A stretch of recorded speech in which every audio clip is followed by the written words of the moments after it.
Let's start with the beginning. Start with your life in China before you came to the United States, your background. Well, I mean, I was born in 1965. I'm 41 years old today.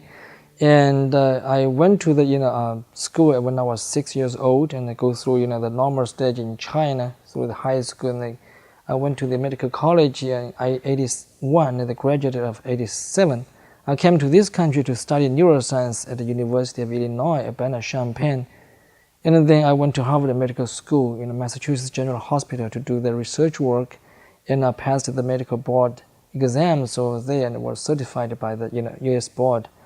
And in 1997, I got to know Falun Gong, so I practiced that. I felt that was great, and that's truly what I had been looking for.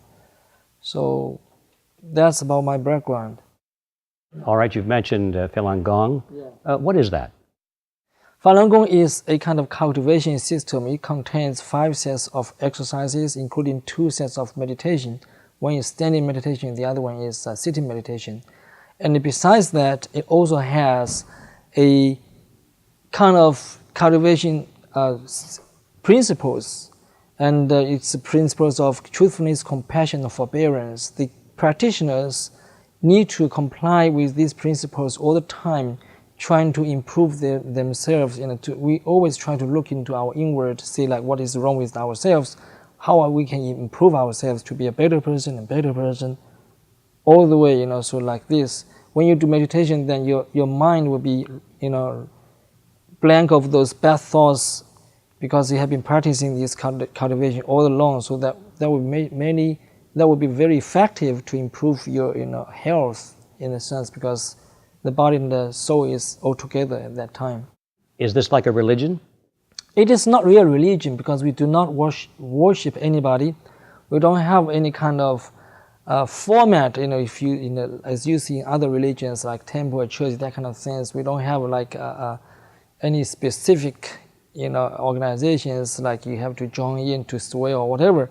You can practice. If you like it, come. If you don't like it, go. So that's the only thing we cherish is improvement of our heart and our well-beings in daily life. Well, some people have said that this is actually anti-religious. Is that true in any sense? No, actually, because we believe in a sense that they are higher living beings, beyond the human being. But we're not against any religion, because anybody can believe whatever they want to. Well, while we're on the topic, they have talked a lot about the illegal practices of your group. Breaking the laws inside China, some people being encouraged to burn themselves to death. The Chinese government has called it an evil cult. So we've had suicides, they say, caused by this belief. And some people have said that the leader of your group, which is Master Li, has said that he has supernatural powers. So we've read all of these things that tend to cast questions about Falun Gong. Would you like to comment on those, please? I think if you compare 2 facts, then you will see what happened. Before the persecution of Falun Gong in 1999, there was no report on the suicide of Falun Gong practitioners inside China. And if you look at the history, tens of thousands of people practice Falun Gong around the world in 80 countries right now. There's no single report of any suicide or Falun Gong practitioners become crazy and going to killing people. Only happened after the persecution. When the persecution started, the Chinese Communist Party launched a massive media campaign against Falun Gong, saying that Falun Gong practitioners went out killing people, killed themselves, things like that. And if you also look at the history of the Communist Party, that's the old trick they use. When they want to persecute any group of people, they would always find excuses by making lies about these groups, say how evil they are, how bad they have been, so they need to be eliminated from the society. So the same thing happened here. They made all kind of lies about Falun Gong, how you become crazy after you practice Falun Gong, things like that. And they find out some people who really committed suicide because of other reasons. They claim this is a Falun Gong practitioner. And they made a lot of videotapes about that, and then said, we have reason to eliminate this evil cult. So that's all lies. And regarding the supernatural power, our teacher said that he recognized the existence of supernatural power, but any of our practitioners should not pursue supernatural capabilities. We only emphasize on the cultivation of our inner heart to be a better person according to the principles of truthfulness, compassion, and forbearance. That's what we all do. And that is very effective in improving the health and the mental balance and the interpersonal relations. So that is also the reason why only after 7 years, when after this what was made public, there were 100 million people inside China practice this Falun Gong until the end of 1998. So you're saying that these stories that we hear about are primarily the result of the Communist Party of China trying to demonize your organization to justify their persecution and the elimination of your... Why are they doing that? Well, I mean, that's a very good question, because if you look at the history of the Communist Party, they want to maintain the absolute control over the society. They do not like any person who has independent thinking and who speak out about those things they have been doing. And they have no freedom of speech, freedom of medium or press in China at all. And there is no single group which can be independent from the control of the Chinese Communist Party inside China over the past 56 years. So if anybody, say like, so many people practice Falun Gong, they believe in truthfulness, compassion, forbearance, and also these three principles acted as kind of mirror, reflecting how ugly, how brutal and inhuman the Communist Party has been. They have been using all lies, all violent means to control the society, to make people fight against each other so they can maintain control. So that is the reason why they do not want to, and they could not stand the existence of Falun Gong practitioners with so many people. Well, we'll come back to the Communist Party a little bit later, but let's return to the historical thread with your story. You decided to leave the United States and go back to China in 2002, as I recall. What was your mission at that time, and what happened? Well, everything I did was out of my heart, because after the persecution, I went back to China 4 times, and I was detained and arrested, a couple of times. And the first time I was detained in October 2002, I managed to escape. So I went back again. The reason I did that was... Could I interrupt you? Why did you go back? What was your mission? Yeah. As I said, I did that out of my heart, because there was, as I mentioned, there was no freedom of press, no free medium in China, and the Communist Party controls all medium. They have made so many lies about Falun Gong, and ordinary people inside China, they just got confused. They had no way of knowing the truth. Over time, they come to believe what the Communist Party has been saying. So that is exactly the reason why I went back.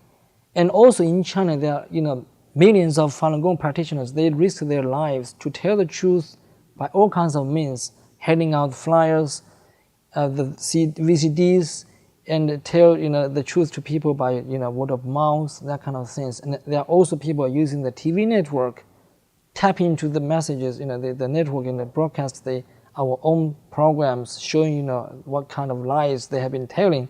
You mean citizens are tapping into the TV network? Exactly. And all of a sudden somebody else's face shows up? Yeah, and then tell the story about the persecution, things like that. That was the thing I wanted to do when I was arrested. So that's the reason. So you went back to interject your message into the media, the television media of the country. Well, I can see why they wouldn't like that very much. Of course. That break through their blockade of information. Right. Did you succeed in that? I did not. For the first time I was detained, but those policemen, they did not know what I was intending to do. And then I finally, a kind of chance to get away, and I flew back to America. But I left some device in there, and maybe some other information. They found out who I was, so they arrested me when I, went back again. So I see. So on your trip in 2003, you went back for another try at this. Yeah, that's right. And they were waiting for you. Is that it? They actually. They have that. Maybe they have that warrant, for my arrest already in the computer system. So when I arrived at the airport, they just recognized me. So what happened then? They detained me, like they did not allow me go, So, and I started hunger strike for their unlawful arrest, and they did not allow me to sleep for 90 hours continuously, and then they used handcuffs to cut into my flesh to give me agonizing pain in order to force me to give up. And that's a lot of things. And also they used the brainwash from the very beginning, and they even scared me that the CIA in America gave them the information when I left America.